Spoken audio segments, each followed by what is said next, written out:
Okay, this is a brief audio review of structural functionalism for theories of social behavior. Okay, so Talcott Parsons, just a little bit about him.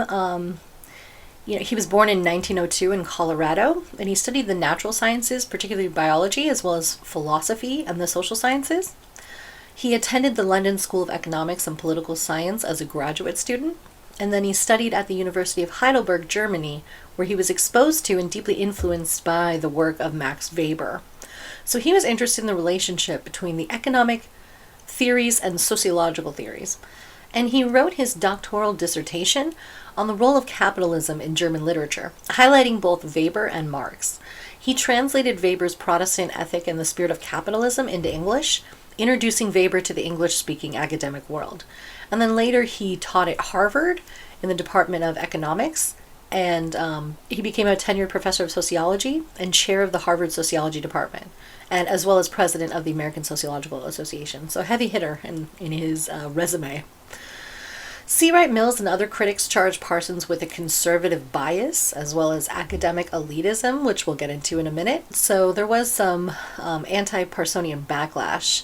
I mean, especially if you know much about him, you know about some of his ideas about gender that nowadays we'd consider to be somewhat not fitting our modern context. But anyway, so during his early period, he really brought classical European theorists into American sociology in order to upend the individualistic and rationalistic utilitarian models that were really prevalent in American sociology at the time. So he sought to replace the pragmatic grounded theory that was dominant in American sociology into a detailed micro-level work of the Chicago School with more of an all-encompassing theory of action. So he wanted a grand theory, one that combines the macro and the micro that can be used to explain things in any situation, which nowadays people don't really try and do because it's such an undertaking it's almost impossible, right? Because think about the way in which things are socially constructed. So they change, and it's very difficult to come up with a model that accounts for all cultures, all time periods, right? Consistent throughout. So anyway, that grand theory was really what he was looking for there. In his second intellectual phase, this is the kind of structural functionalism phase, where the focus of this idea is that society is made up of social institutions that all have functions, and that leads to stability and prosperity of society. So if one institution breaks down, it leads to a breakdown in another institution, and it can lead to many dysfunctions. So specifically, the institutions he were talking about were government, religion, education, economy, and the family or marriage. So if the economy starts to fail or have dysfunctions, then this can affect the government, which then affects education, which then impacts families, and of course then impacts religion. So this idea that as they are all connected, as they change, they put emphasis on the others to change as well. So the analogy I like to use is if each part of society is a piece of a puzzle, right? Think about when you're putting a puzzle together, if you changed the shape and size of one piece, you'd have to change the size and shape of the ones around it so it can fit together. So in his context, that would be, government changing has an impact on religion, education, economy, family, etc. That each one, as they change, puts stressors or impacts or potentially dysfunctions on each other. So Parsons created his general theory of action and integrated psychoanalytic theories into it because he wanted to create a conceptual convergence or a synthesis of social psychology, sociocultural anthropology, and sociology, right? He's very extra.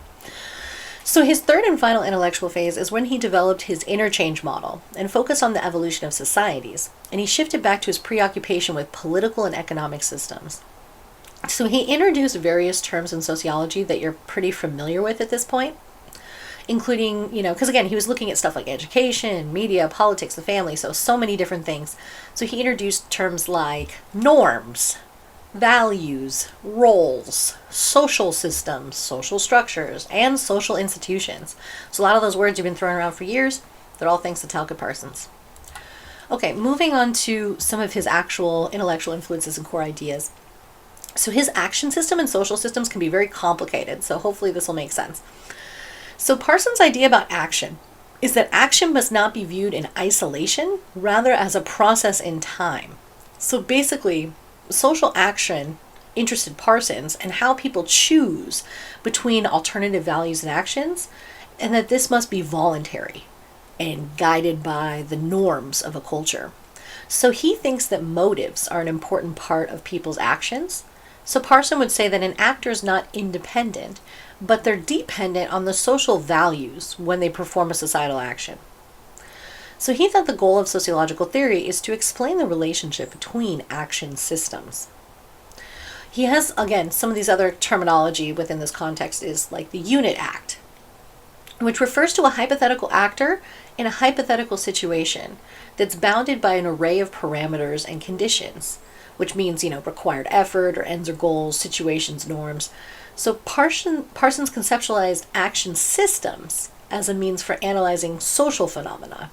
So we'll get to what this means in a second, in case you're like, what the hell is she talking about? So let's go through the 4 basic elements of social action. So this is what distinguishes social action from isolated individual behavior. So the first one is it's oriented towards attainment of goals. The second basic element is that it takes place in situations consisting of the physical and social objects to which the actor relates. The third basic element of social action is it's normatively regulated, meaning, again, it's regulated by the norms of a culture. And fourth, it involves expenditure of effort or energy or motivation to complete. So a social system, to Parsons, refers to the level of interaction between 2 or more actors that also involves awareness of the other actors' ideas or their intentions. So having those shared norms or expectations creates that ability to, again, have a social system because you need to be aware of what other people's perspectives or ideas are. Roles, to Parsons, are the detailed set of obligations and expectations that we have for interaction. Parsons defined institutions as systems of roles grouped into larger systems called social systems. So each of the roles exist only in relationship to each other, and that's why he calls them part of a role set. So role sets are complements of interdependent social relationships in which people are involved simply because they occupy a particular status within a system, right? So think about if you go into class, you have certain roles, right? Like I have role of professor, you have role of student, right? So those are role sets. Also, if you're at work and let's say you're the boss, then your role of being the boss is going to be different than the role of being the employee or the underling of the boss, right? So it has kind of specific social expectations about behaviors, right? So we know if we're inhabiting a certain role, like let's say parent, that there's really different role expectations than a role like students, right? So anyway, we'll keep going. Okay, so another thing that he talks about other than social systems is a personality system. So this refers to a system of action that's organized by need dispositions that are organic, like our biological drives, and also the emotional needs that people have at the level of the individual. And lastly, that cultural system is made up of the values, norms, and symbols that guide the choices made by actors and which limit the type of interaction that can occur among actors. So it's composed of intangible ideas and broad symbolic patterns of meaning that establish boundaries of social behavior. So Parson argues that the 3 together, the social system, the personality system, and the cultural system, function together to produce social order and stability. And then a couple more terminologies here. Again, these are all words you've already heard: socialization, internalization, institutionalization, but it's his spin or his definition on these things. So socialization, to Parsons, refers to the process of social learning of society's norms, which involves a community and the learning of social roles. Internalization refers to the process by which the individual personality system incorporates their interpretation of cultural symbols. It's the deeper integration of an actor into a role system as the individual more fully identifies themselves with the obligations and the expectations that are tied to the roles that they adopt as their own. So basically, internalization takes it past society wants me to do this to I want to do this. I have to do this because my role as student says this. My role as boss, my role as parent, or whatever it is, right? And then institutionalization is the process of communal association that binds actors to particular meanings. It privileges particular symbolic constructions, at the same time curtails resistance to social norms. So institutionalization, again, is kind of when those values of the culture then get embedded within the social structures that we create. So there are some contentious aspects of systems theory. Many critics argue that Parsons' model of societal equilibrium idealizes social conformity. So if you think changes in a social institution constitute a dysfunction, then you're going to see things like civil rights arguing for equity for people of color as a dysfunction, or the women's rights movement, or gay liberation, and later the queer rights and transgender rights movements. They would all be considered dysfunctions as they ask institutions to change.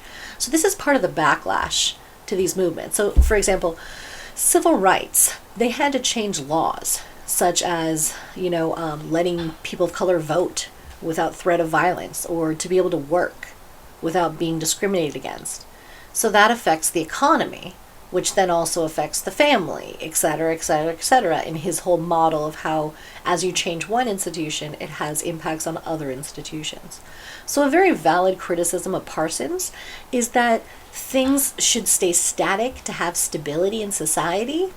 So he acknowledges that Western society has inequality, but in his view, Western capitalism, especially in the United States, is the ideal, as he thinks it provides the most for the most people, even if it does not provide for the marginalized in society.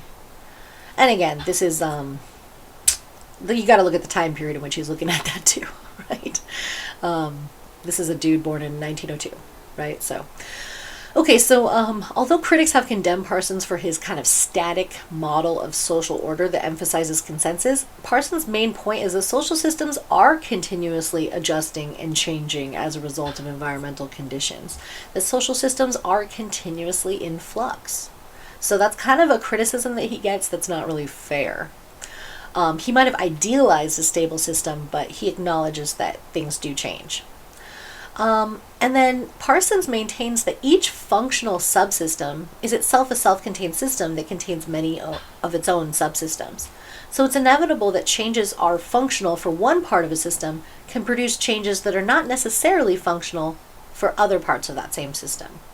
So anyway, just to kind of get into the weeds a little bit about some of the criticism.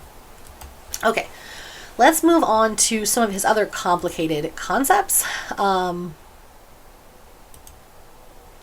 Okay, so the pattern variables. These are a set of 5 choices that apply not only to the individual level, but also the collective level. So he's trying to deal with the complexity of the normative priorities of a social system, the dominant modes of orientation in the personality system, and the patterns of values in the cultural system all at the same time, because he's trying to do that big grand theory thing. So let's go through some of the terminology, and hopefully this will make more sense. So the first one is affectivity. The emotional impulses are gratified. So, for example, if a child is allowed to show love for a parent, right, they're able to express affectivity. Affective neutrality is when emotional impulses are inhibited. For example, a bureaucrat in an organization like the DMV or a teacher grading papers is expected to be emotionally neutral. Right? So there's some times when you're expected to be emotional and other times when you're expected to not be emotional, right? And we know this. Let's see, but he just has a lot of fancy words for some of the stuff that we understand. So another one is self-orientation. This is action based on the actor's own interests, needs, and goals. So for example, if a student decides what to study in college, they're often going to do that based on their own interests. That would be self-orientation. While collectivity orientation is action that's based on what's best for the collectivity or what's best for the group. So for example, a child quitting, or I guess not a child, but like a college student quitting school to work to support their family, right? That would be collectivity orientation. They're not doing what's best for their own interests, but they're doing what's best for the collectivity. There's also universalism and particularism. So universalism is action that is based on general standards or universal laws and moral rules. So an example could be when if the Supreme Court decides cases according to the rules that are valid for the whole community, though asterisk, we know with the stolen impact Supreme Court that is not always the case, but that's how that's supposed to work. While particularism is action that's based on priority and attachment the actors place on relationships and situations.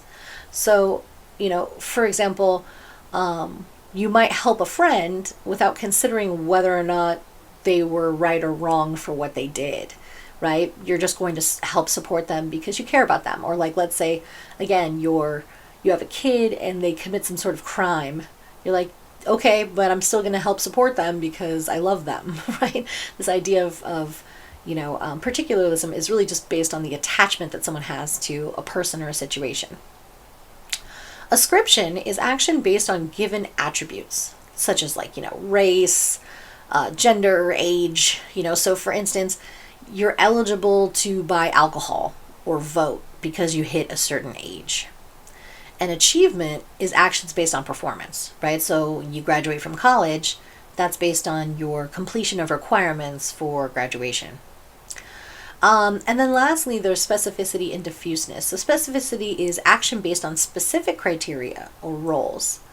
So, the idea that there's kind of set role expectations. So I mentioned this before, like teacher-student roles. You know how that's supposed to work, or maybe like boss, employee roles, or employee customer roles, that you're supposed to be like nice to customers, even if they're jerks, those kind of things.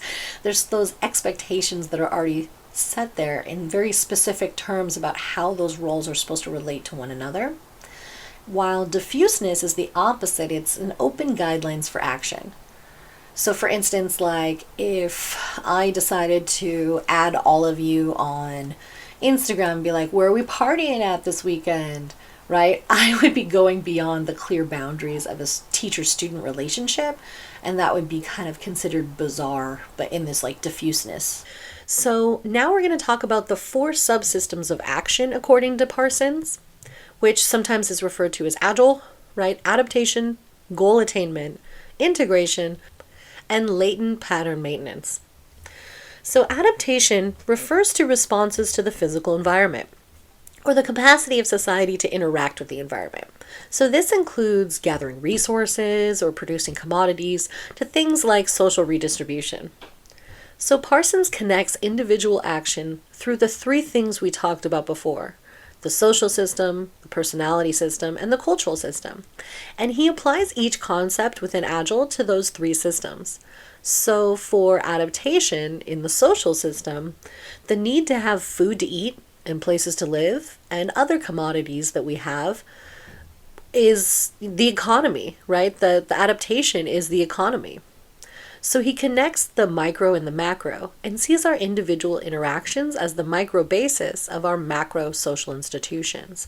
So for there to be, within that system of the economy, the kind of action that is taking place is the drive for money. Okay, so then moving on to goal attainment. This refers to the capacity to set goals for the future and make decisions accordingly. Political resolutions and societal objectives are really part of this necessity. So if we connect it to the social system again and see our action to make decisions as the basis of our social institution of politics, then the action within that political institution would be trying to gain political power. Then integration refers to the coordination of a system or subsystem's constituent parts, or the harmonization of the entire society is a demand that the values and the norms of society are solid and sufficiently convergent. For example, we need to have a common language so that we can connect and create and maintain those norms and values. So we create a social community and we seek influence within it as action. And then when it comes to latent pattern maintenance, this challenges society to maintain the integrative elements of the integration requirement. This means institutions like family and school, which mediate belief systems and values between an older generation and a younger one. And they do this so that the social patterns and expectations are maintained, or so the social institutions themselves are maintained. So this function is carried out primarily by the cultural system, and within the social system, the function of latent pattern maintenance is most apparent in the realm of religion. So we could also think of it in the context of our judicial system. We create laws based on our morals and values and our societal norms. Really, those things that we deem so important to our moral values become laws, such as not killing people or committing violence, stuff like that. So the laws and the practice of holding people accountable to the law creates a latent pattern maintenance of the judicial system in society. So these four functions, adaptation, goal attainment, integration, and latent pattern maintenance, aim to be intuitive. For example, if looking at this in the context of like hunter-gatherers, they need to get food from hunting and gathering, so they need to have a set of goals and a system to make decisions about things like when do you migrate, right, to follow herds or find new hunting grounds. So the group also needs to have a common belief system that enforces action and decisions within the community. And then last, there needs to be an educational system to pass on those hunting and gathering skills from older generations to younger generations, and, any sort of common belief system that underlies that. So if they do all of these things, they can sustain their existence. The book also discussed some of the dilemmas faced by systems of action. So for instance, the Great Crash of 1929 was rooted in collective panic or a lack of faith in the banking system, or in Parsons' terms, a failure of latent pattern maintenance. So that would basically be people's trust in the banks or the economy itself. So although religion is intimately connected to the problems of latent pattern maintenance and integration, religious organizations do adapt to the environment and set goals. So turning now to Talcott Parsons' theoretical orientation.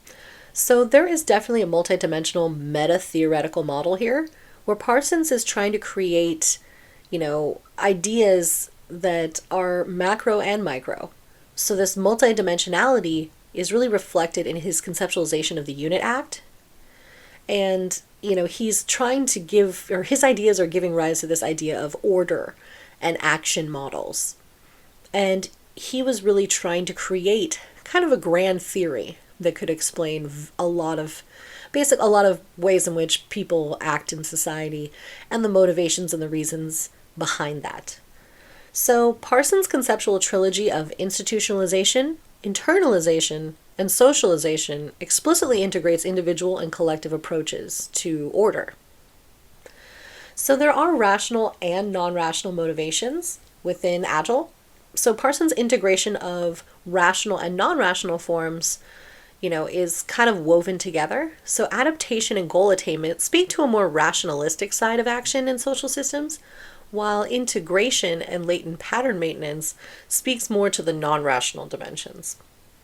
And then, of course, touching back on the pattern variables that we discussed before, Parsons' pattern variables include both non-rational and rational forms as well, because he's looking at things from both the individual level and the collective level in regards to motivation.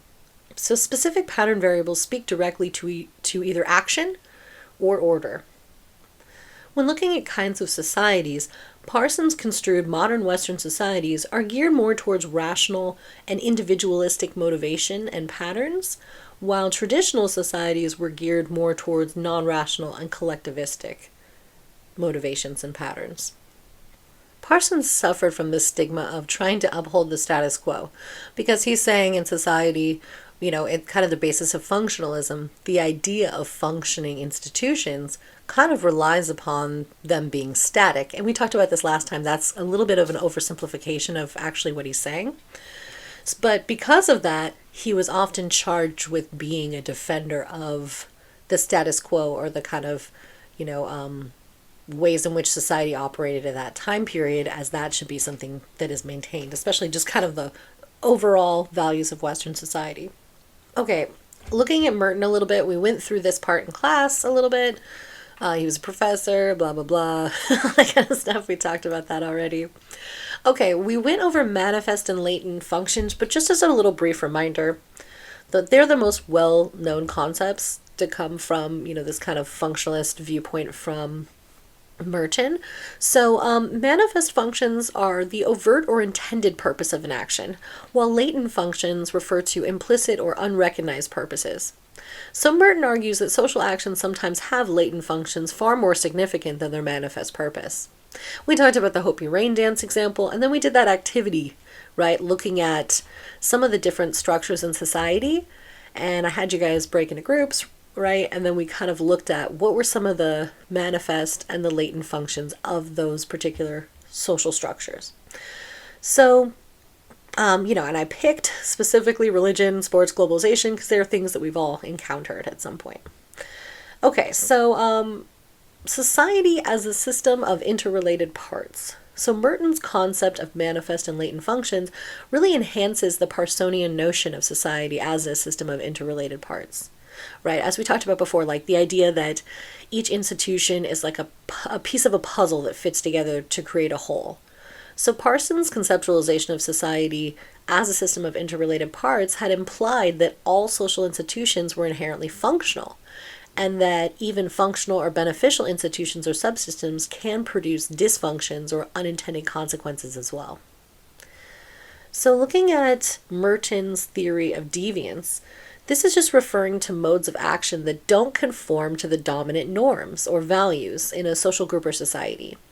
So Merton was trying to explain variances in rates of deviance according to the social structural locations, and he hypothesized that deviance results when there's a disconnect between the cultural and social realms, right? Or the values of a society are out of sync with the means for achieving them. So then, he looks at, dysfunction as the unintended consequences that occur because of a disconnect between those cultural and social realms. So Merton points out that laws, social policies, norms, values, religions, etc. can all produce unintended consequences and dysfunctions. And he also contributed to role theory and demonstrating that social status and role sets are organized in the social structure in a more complex way than Parsons was initially arguing.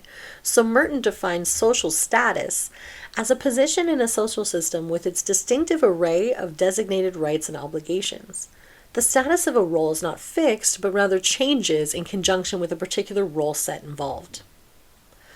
So some of the critics of functionalism say that it's rationalizing or explaining away aspects of the social system, including social inequities.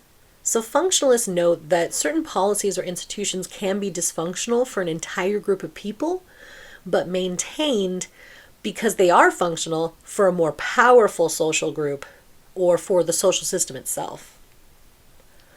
Okay, so looking at Merton's theoretical orientation, Merton was, multidimensional as well, looking at questions of order. He was consistently arguing that while individuals are constrained by social forces, they also can choose alternative modes of action when they want to.